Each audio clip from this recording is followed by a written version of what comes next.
Jadi begini, pertama kali ide ini kita coba olah di Wahana Kreator.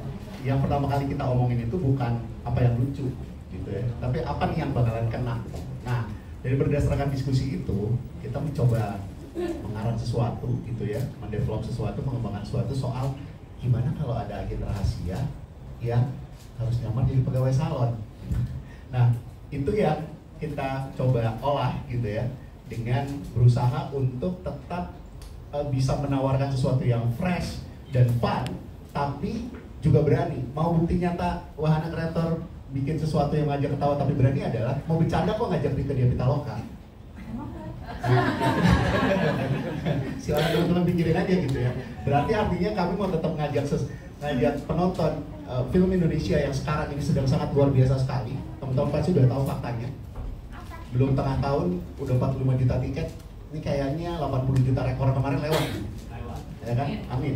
Nah, artinya kami mau memberikan apresiasi terhadap itu dengan memberikan sesuatu yang fresh, sesuatu yang tetap bisa ngajak ketawa tapi juga tetap bisa ngasih pengalaman yang unik gitu. Itu sih.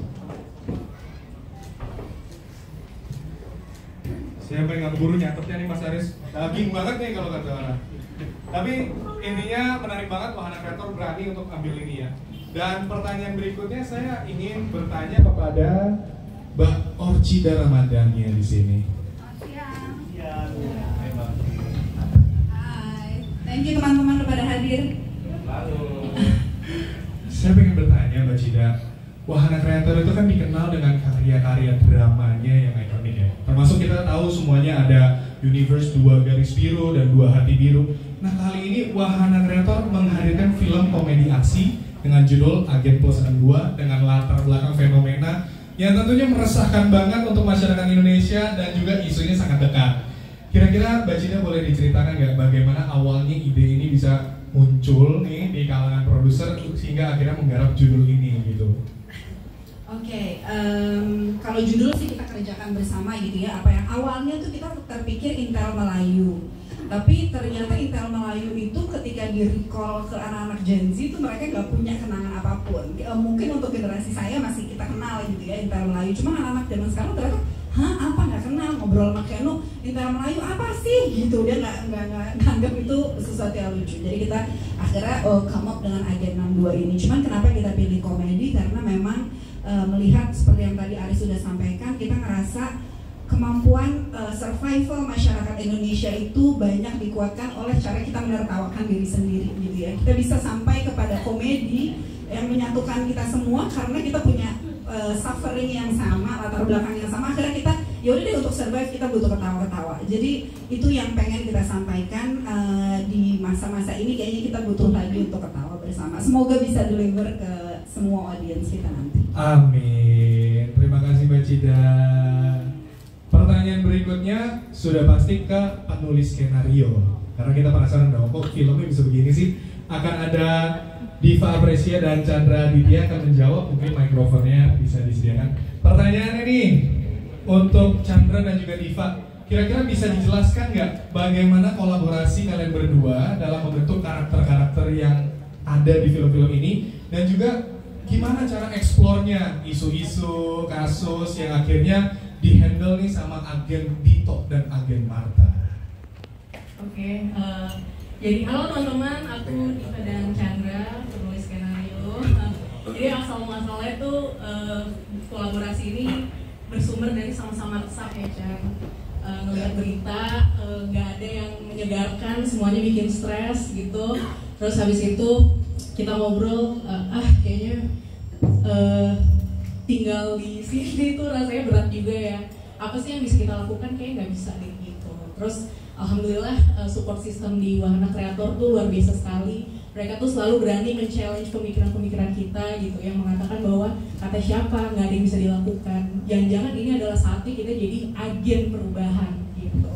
Wow, agen perubahan. Kayaknya bentar-bentar. Agen 62 seru banget nggak sih kalau misalkan kita tuh mengangkat kegelisahan kita sebagai rakyat gitu, untuk kemudian kita aspirasi rakyat tuh kita bungkus menjadi sesuatu yang segar untuk ditonton, yang akhirnya menimbulkan harapan bagi kita semua. Itu nggak Chandra?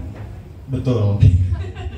Jadi Tapi meskipun film ini awalnya idenya dibuat dari kegelisahan, tapi dari awal kita semua, aku, Diva, sama semua tim development di Wahana Creator memang sengaja untuk membuat film yang didesain untuk penonton. Jadi kita pengennya orang-orang datang, ketawa, bahagia. Tapi di saat yang bersamaan ketika pulang dari bioskop ada sesuatu yang dibawa, dan mudah-mudahan kita semua jadi kayak punya semacam keinginan untuk jadi agen perubahan gitu. Wow. Luar biasa ya. Ini penulis-penulis kita punya aspirasi luar biasa ketika menulis. Kalau begitu, ketika ngedirect juga pasti punya aspirasi yang luar biasa ya. Nah, kita beralih ke Mbak Dina Jasati selaku sutradara. Pertanyaannya Mbak Dina, terakhir kan menggarap Dua Hati Biru berkolaborasi bareng sama Mbak Ina Esnur dan juga Wahana Creator. Dan di situ juga ada Keanu di Dua Hati Biru. Nah, pertanyaannya, apa sih sebetulnya yang menjadi tantangan di film ini setelah sebelumnya menggarap film drama, nah sekarang menggarap film komedi aksi nih di film Agen Plus yang kedua. Kira-kira ada tantangan tersendiri nggak dari Mbak Dina? Selamat siang semuanya. Tantangannya pasti banyak banget. Segala hal tuh menantang. Dari ceritanya sendiri pas pertama kali diceritain ini Agen 2, itu sendiri aja wow. Berani ya, wow, eksplorasinya kemana ya, wow, pemainnya siapa ya, gitu. Nah saat disebut ada Keanu, Rike, sama Cinta, wow lagi, wow, dan wow. Kalau kerjasamanya sangat seru, sangat seru. Kalau di DHB, Dua Hati Biru, Keanu kan di situ sebagai supporting. Kalau di sini pemeran utama yang sangat luar biasa. Wow.